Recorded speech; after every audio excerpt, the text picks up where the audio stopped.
A little pig behind the curtain. The team at Conflict Brief HQ did not expect to be dropping this episode today, but in the last 24 hours, the war in the Middle East just went from very, very bad to somehow even worse. Yesterday, Israel, Iran, and the United States crossed a threshold that both sides had been desperately avoiding for the entire conflict. On day 20, we are now in completely uncharted territory, and everything you've seen so far might have only been the opening act. If you're watching this right now, whether you're in New York, London, Dubai, Tel Aviv, Tehran, or anywhere else on the planet, do this immediately. Smash that like button so the algorithm pushes this to more people who need to know the truth. Subscribe to Conflict Brief HQ right now. This is a brand new channel 100% dedicated to giving you the fastest, no-spin, hard-hitting updates on every active war and global conflict. Hit the notification bell so you get alerted the second we drop the next emergency brief, because these things are moving by the hour. And share this video with anyone who still thinks this war is contained.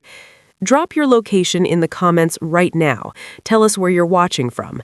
New York, Riyadh, Berlin.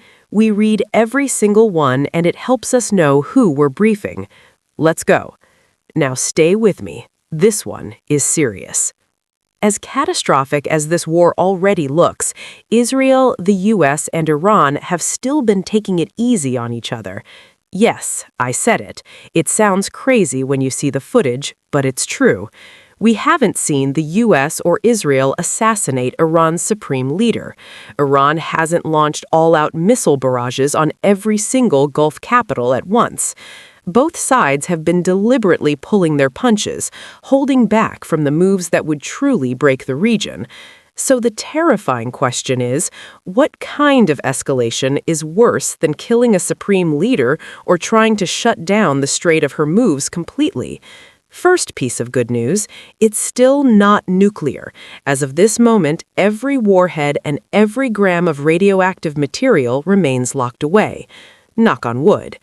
The nightmare that just detonated is energy infrastructure, the arteries that keep the entire world's economy alive. Let me break it down so you understand exactly why yesterday changed everything. Israel and the United States have been striking Iranian oil and gas targets for weeks, but always at the edges. Just days ago, the U.S. hit Karg Island, the one massive facility that handles 90% of Iran's entire oil exports. They took out military buildings and deliberately left the refinery untouched. The message was loud and clear. We can end your oil economy in one afternoon, but we're choosing not to. Yet. On the Iranian side, it's been the same game. Tehran has sent drones and missiles towards Saudi Arabia, the UAE, Qatar, and Bahrain, but every single strike has been either symbolic, limited, or just damaging enough to scare people without collapsing the system. Iran has the capability right now to overwhelm Gulf air defenses with massive drone and missile swarms and turn Ras Laffan, Habsan, or half a dozen other mega facilities into smoking ruins for years. They have chosen not to do it. Until yesterday. Yesterday, Israel conducted a precision airstrike on Iran's South Pars natural gas field, the largest single natural gas deposit on the entire planet. This monster field sits right on the maritime border between Iran and Qatar. Iran's share alone contains 51 trillion cubic meters of gas. Here's why this target is different from everything else. Iran doesn't just export this gas, it uses the vast majority of it domestically to keep the lights on, power its cities, run factories, and heat homes. South Pars is literally what makes modern life possible inside Iran. Hit an oil refinery, you hurt the regime's wallet. Hit South Pars, you hurt every single Iranian family. Blackouts, no heat, collapsing power grid. This is the kind of target you only attack when you have decided the war is going to an entirely new level of brutality, or when someone badly miscalculated.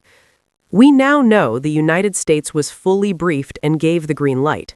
White House sources say President Trump viewed it as a warning shot to punish Iran for blockading the Strait of Hormuz. Trump on Wednesday morning thought it was smart. Trump on Thursday afternoon is probably having a very different conversation. Iran did not misread the signal. Within hours, they responded with the largest, most accurate missile barrage of the entire war. Main target? Qatar's Ras Laffan industrial city, the single facility that supplies 20% of all liquefied natural gas on Earth and roughly 1/3 of the world's purified helium used for advanced semiconductors and medical equipment. Multiple direct hits confirmed. Fires and explosions on a scale we have not seen in this conflict. Qatar Energy officially called it extensive damage, far beyond the temporary shutdowns we saw before. This is real, long-term destruction. And Iran didn't stop at Qatar. Unconfirmed but heavily reported, Iranian missiles slammed Saudi Arabia's critical oil processing plant at Yanbu on the Red Sea coast, the very facility Riyadh had moved its exports to because it thought it was safe. The UAE took heavy strikes at the giant Habsin 5 gas complex and the Bab onshore oil field, one of the largest in the country.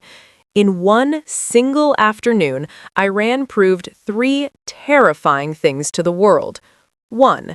It still possesses meaningful long-range strike capability. 2. It is ready and able to cripple global energy markets. And 3. If you hit Iran's most vital lifeline, they will hit everyone else's lifeline in return.